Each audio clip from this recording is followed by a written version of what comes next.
Good morning students. इससे पहले lecture में हमने फोटोसिंथेसिस को प्रभावित करने वाले जो कारक थे, एक्सटर्नल कारक और इंटरनल कारक के बारे में हमने स्टडी की थी।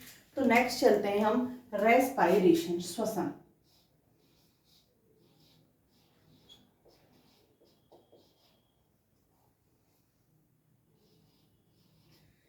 रेस्पायरेशन, श्वसन।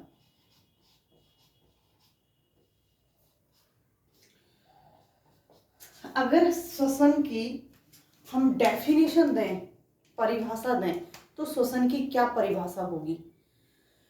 तो यहाँ पर श्वसन की जो डेफिनेशन होगी वो होगी कि ऐसी जैविक रासायनिक क्रिया, ऐसी जैविक रासायनिक क्रिया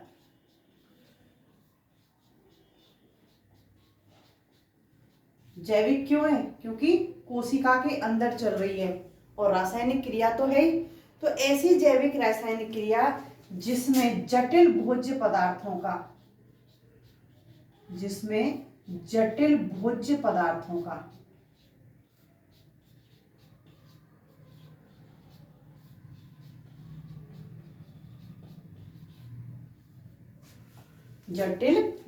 पदार्थों का ऑक्सीकरण होने से, क्योंकि यहां पर कौन सी क्रिया हो रही है? भोज्य पदार्थों का क्या हो रहा है? ऑक्सीकरण। तो ऑक्सीकरण होने से उपापचयी क्रियाओं के लिए, उपापचयी क्रियाओं के लिए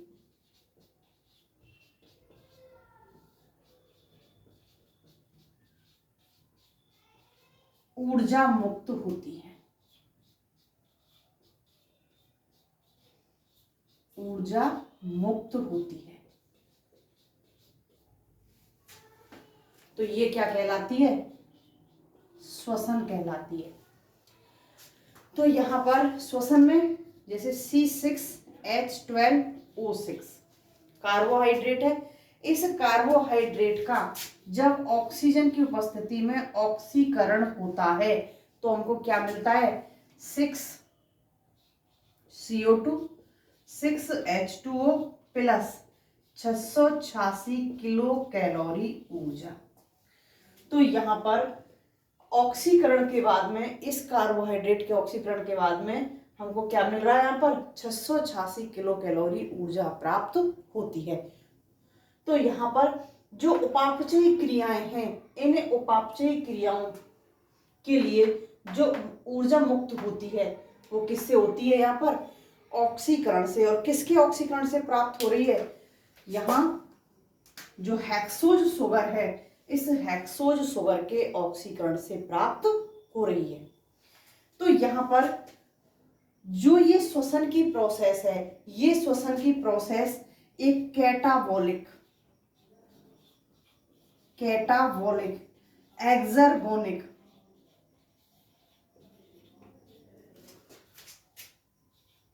ऑक्सीडेशन रिडक्शन है। ऑक्सीडेशन रिडक्शन क्रिया है। एक्सर्गोनिक का मतलब है ऊर्जा मुक्त करने वाली, ऊर्जा मुक्त करने वाली, या ऊर्जा का मुक्त होना। जहां ऊर्जा मुक्त होती है वो कैसी क्रिया होती है? एक्सर्गोनिक।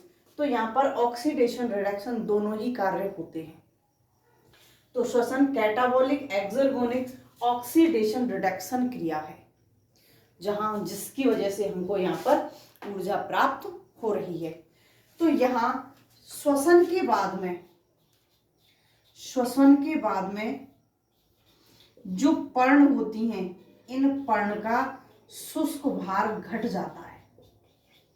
शुष्क भार घट जाता है। पढ़ाया था मैंने आपको, जिस वक्त आपको हाइड्रोपोनिक्स और ये सॉल्यूशन पढ़ाए थे, शुष्क भार कैसे निकालते हैं। तो यहाँ पर श्वसन के बाद में जो पर्ण होती है, इस पर्ण का शुष्क भार क्या हो जाता है? कम हो जाता है, घट जाता है। तो ये चीज क्या कहलाती है? सारी की सारी यहाँ पर जो शो हुई हैं वो कहलाती हैं श्वसन। अब यहाँ पर श्वसन के प्रकारों की बात करते हैं। श्वसन के प्रकार, श्वसन के प्रकार। तो पहला देखते हैं सबस्ट्रेट के आधार पर। यहाँ पर पहला जो हमने पढ़ा है वो दिया था ब्लैकमैन ने, ब्लैकमैन ने। और ब्लैकमैन ने किसके आधार पर दिया था? श्वसनीय पदार्थ के आधार पर, कि यहाँ पर जो श्वसनीय पदार्थ प्रयोग में किया जा रहा है, श्वसनीय पदार्थ के आधार पर। इन्होंने कितने प्रकार का श्वसन बताया था? 2 प्रकार का श्वसन बताया था। एक तो फ्लोटिंग श्वसन होता है, फ्लोटिंग रेस्पिरेशन,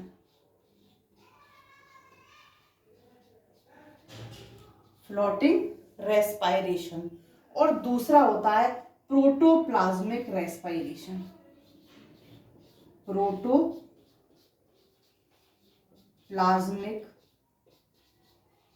रेस्पिरेशन।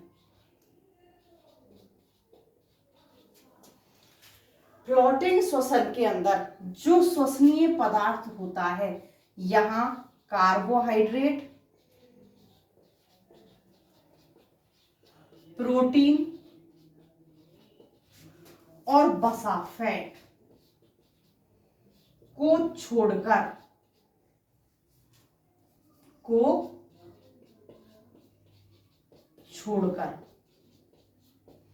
अन्य कोई भी पदार्थ हो सकता है, अन्य कोई भी पदार्थ।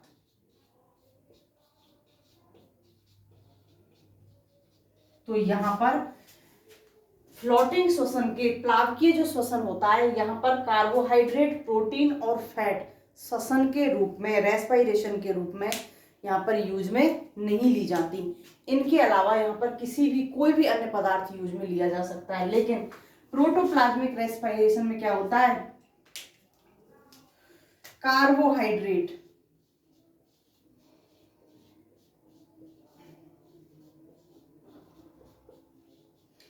प्रोटीन, वसा, फैट और कार्बोक्सिलिक एसिड,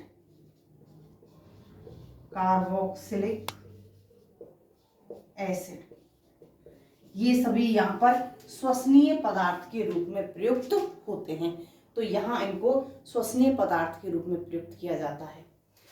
दूसरा होता है श्वसन का दूसरा, ऑक्सीजन की उपस्थिति के आधार पर, ऑक्सीजन की उपस्थिति के आधार पर। और ऑक्सीजन की उपस्थिति के आधार पर भी जो श्वसन होता है, श्वसन 2 प्रकार का होता है। एक तो होता है अवायवीय श्वसन और दूसरा होता है वायवीय श्वसन। जहां ऑक्सीजन उपस्थित है वो क्या कहलाता है? वायवीय श्वसन। और जहां ऑक्सीजन अनुपस्थित है वो क्या कहलाता है? अवायवीय श्वसन।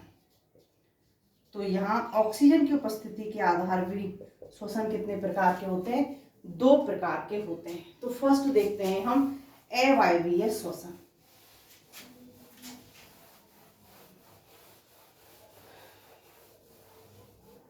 वायवीय देखते हैं पहले। यहाँ पर जो वायवीय श्वसन चलता है, फर्स्ट वायवीय श्वसन, यहाँ जो वायवीय श्वसन चलता है, यहाँ वायवीय श्वसन में ऑक्सीजन की उपस्थिति अनिवार्य है, ऑक्सीजन उपस्थित होगी।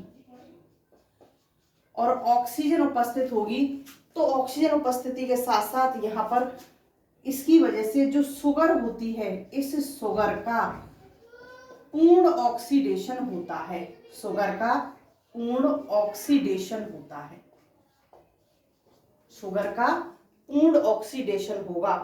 यहां ऊर्जा अधिक प्राप्त होती है, ऊर्जा अधिक प्राप्त होती है।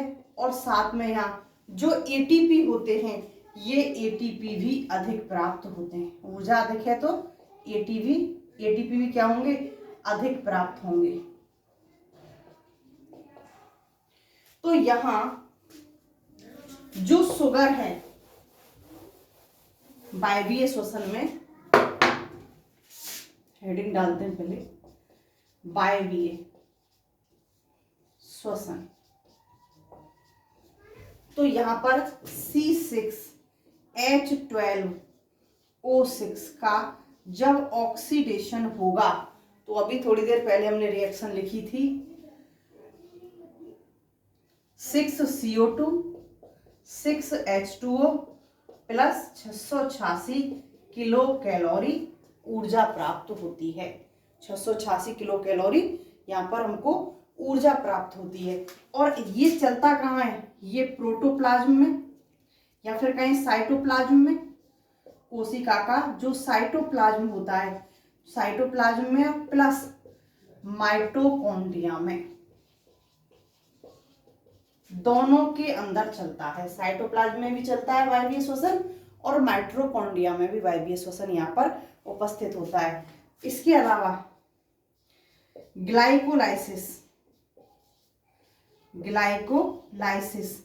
क्रेब्स चक्र, ETS, इस सभी में कौन सा होता है, वायवीय श्वसन उपस्थित होता है। यहाँ तीनों ही चक्रों में या तीनों ही क्रियाओं में यहाँ पर वायवीय श्वसन चलता है। तो यहाँ वायवीय श्वसन में जो हमको ATP मिलते हैं, यहाँ पर जो ATP की संख्या होती है, ये ATP की संख्या होती है 36 या 38। ये ग्लाइकोलाइसिस के आधार पर देखी जाती है।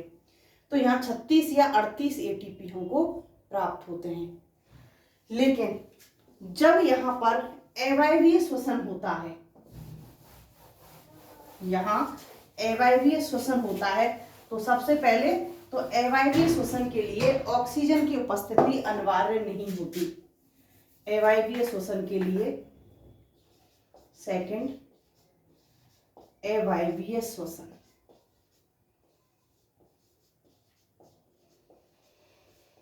तो यहाँ अवायवीय श्वसन के लिए जो ऑक्सीजन होती है वो क्या होती है, एब्सेंट। जब यहाँ पर ऑक्सीजन एब्सेंट है तभी तो श्वसन अवायवीय चल रहा है।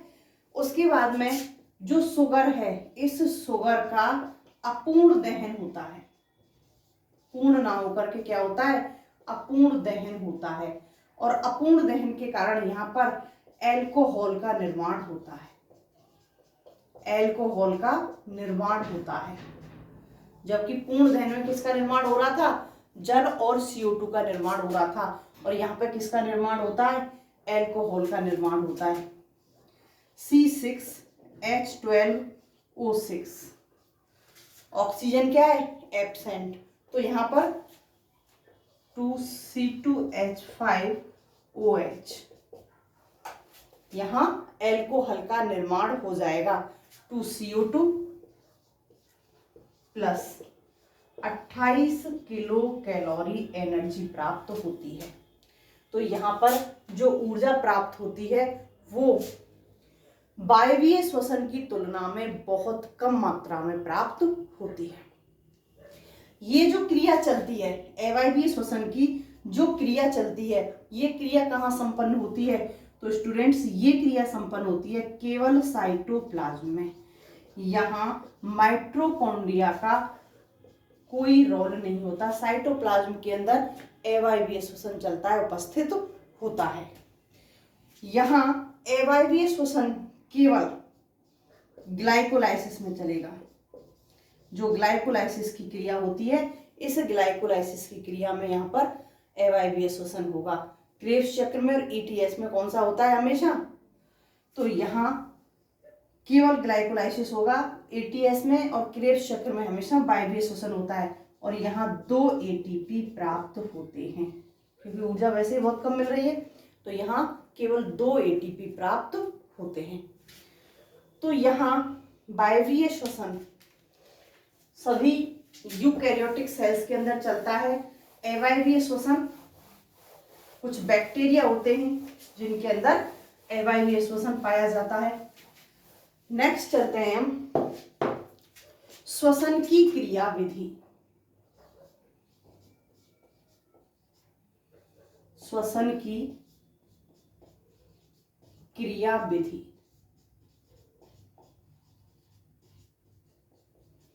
जब श्वसन की क्रियाविधि को पढ़ते हैं स्टूडेंट, तो यहाँ पर हम 3 चीज को पढ़ते हैं। पहला ग्लाइकोलाइसिस, दूसरा क्रेब्स चक्र, तीसरा ईटीएस। तो यहाँ पर तीनों चीजों को देखते हैं, ग्लाइकोलाइसिस, क्रेब्स चक्र और ईटीएस। और आपके सिलेबस में ग्लाइकोलाइसिस नहीं है, केवल क्या है, क्रेब्स चक्र और ईटीएस। तो हम यहाँ ग्लाइकोलाइसिस को छोड़ करके आगे बढ़ते हैं क्रेब्स चक्र की ओर। तो श्वसन की जो क्रियाविधि होती है वो ग्लाइकोलाइसिस, क्रेब्स चक्र और ईटीएस में होती है, जिसमें से फर्स्ट ग्लाइकोलाइसिस,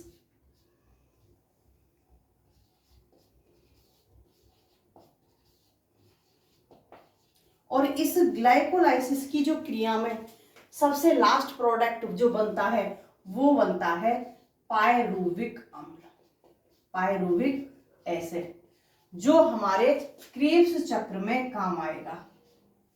सेकंड होता है क्रेब्स चक्र, क्रेब्स साइकिल। और क्रेब्स साइकिल के लिए पायरुविक अम्ल, क्योंकि ये क्रिया कहां से स्टार्ट होती है, यहां से। तो स्टूडेंट क्रेब्स चक्र के बीच में और इसके बीच में एक योजक कड़ी होती है, योजक कड़ी। और वो योजक कड़ी क्या होती है, एसिटाइल कोएंजाइम ए का निर्माण। यहां पर एसिटाइल कोएंजाइम ए का निर्माण।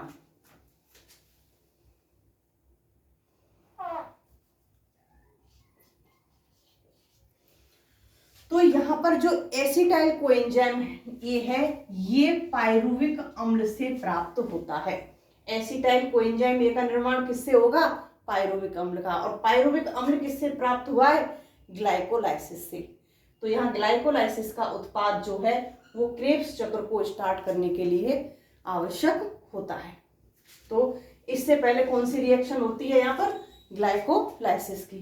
अब यहाँ पर ये जो योजक है एसिटाइल कोएंजाइम ए, इस एसिटाइल कोएंजाइम ए का निर्माण कैसे होता है, तो देखिए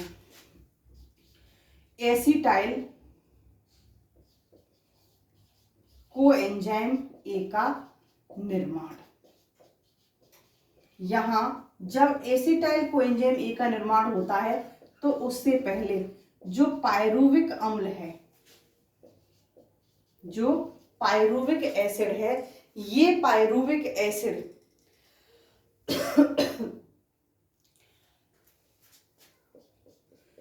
NADH+ और एंजाइम कॉम्प्लेक्स के साथ क्रिया करता है।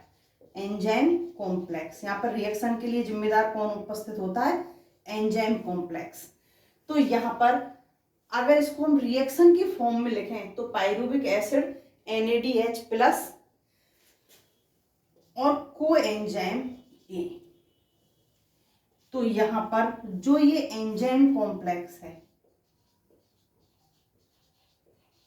एंजाइम कॉम्प्लेक्स जो प्रेजेंट है यहाँ पर, तो ये एंजाइम कॉम्प्लेक्स, ये पायरुविक अम्ल, यहां NADPH2 का निर्माण हो जाएगा। साथ ही साथ ये जो कोएंजाइम ए है, यहां पर पायरुविक अम्ल चेंज हो जाएगा किसमें, एसिटाइल में। तो ये हो जाएगा एसिटाइल कोएंजाइम ए, और यहाँ पर ऊर्जा का फॉर्मेशन हो जाता है, NADPH2 का फॉर्मेशन हो जाता है। अब ये एसिटाइल कोएंजाइम ये हमारे लिए क्या है, यूजफुल। ये कहाँ काम आएगा, क्रेब्स चक्र में काम आएगा। और साथ ही साथ यहाँ CO2 निकल जाती है। जब एसिटाइल कोएंजाइम ए का निर्माण होता है तो यहाँ पर डीकार्बोक्सिलेशन की क्रिया होती है, और डीकार्बोक्सिलेशन की क्रिया में यहाँ पर CO2 बाहर वातावरण में बाहर निकल जाती है।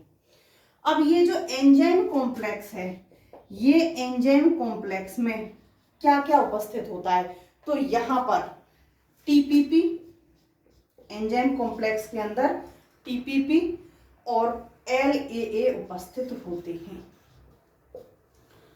TPP का पूरी फुल फॉर्म होती है थायमिन पायरोफॉस्फेट, थायमिन पायरोफॉस्फेट।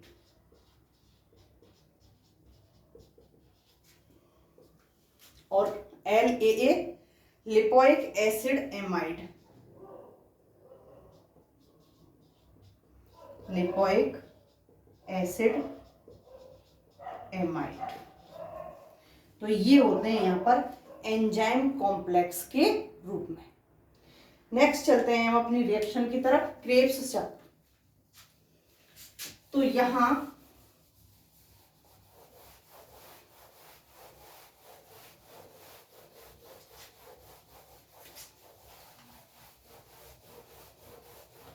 आप लोगों को एक चीज और बता दूं कि यहां पर ग्लाइकोलाइसिस में शुरू में क्या था, C6H12O6। इससे नीचे जब पायरुविक बनता है तो ये पायरुविक के 2 अणु बनते हैं। यहां पर पायरुविक के 2 अणु बनते हैं। हम आगे जब क्रेब्स चक्र पढ़ेंगे तो यहाँ रिएक्शन में 101 को करेंगे, इनटू 2 करना है, याद रखना इस चीज को, क्योंकि यहाँ पर 2 अणु है और दोनों अणुओं की रिएक्शन क्या करेगी, साथ साथ चलेगी। ऐसा नहीं है कि एक अणु में रिएक्शन चल रही है दूसरा आराम से बैठी है, मैं तो पीछे करूंगी, ऐसा नहीं होगा। तो यहाँ पर दोनों अणुओं में रिएक्शन कैसे चलेगी, साथ साथ चलेगी। तो यहाँ पर जो शर्करा से 2 पायरुविक अम्ल के अणु बने हैं, तो अभी हमने लिंक रिएक्शन बताई थी, तो इस लिंक रिएक्शन में केवल एक NADPH2 दिखाया था। तो यहाँ पर एक अणु का एक दूसरे अणु का, तो कितने बने, 2। तो नेक्स्ट चलते हैं हम क्रेब्स चक्र।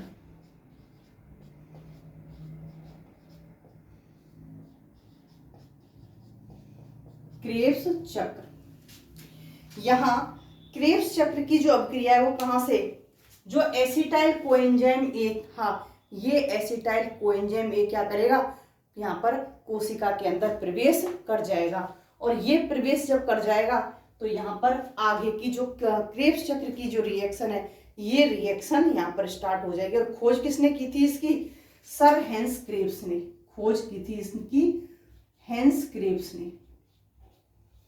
और इन्हीं के सम्मान में इसका नाम क्या रखा गया, क्रेब्स रिएक्शन, हेंस क्रेब्स के सम्मान में। यहां पर जो फर्स्ट उत्पाद बनता है, स्थायी उत्पाद, वो बनता है सिट्रिक एसिड। यहां पर फर्स्ट जो स्थायी उत्पाद बनता है, ये स्थायी उत्पाद बनता है सिट्रिक एसिड। इसलिए इसको क्या कहते हैं हम, सिट्रिक साइकिल भी कहते हैं, सिट्रिक साइकिल। तो इसके नाम क्या क्या हो गए, क्रेब्स चक्र, सिट्रिक साइकिल। प्लांट के अंदर, प्लांट्स में चाहे हम सिट्रिक एसिड की बात करें और चाहे हम अन्य एसिड की बात करें, सभी की सभी अन्य एसिड, अदर, सभी किसके अंदर उपस्थित होते हैं, सभी आयन फॉर्म में उपस्थित होते हैं, सभी आयन फॉर्म में उपस्थित होते हैं। तो यहाँ पर जैसे सक्सीनिक अम्ल है तो सक्सीनेट के रूप में उपस्थित होगा, फ्यूमेरिक अम्ल है फ्यूमेरेट के रूप में उपस्थित होगा। तो यहाँ सभी के सभी कैसे उपस्थित होते हैं, आयंस के रूप में उपस्थित होते हैं। तो स्टूडेंट्स डिटेल में नेक्स्ट लेक्चर में पढ़ते हैं।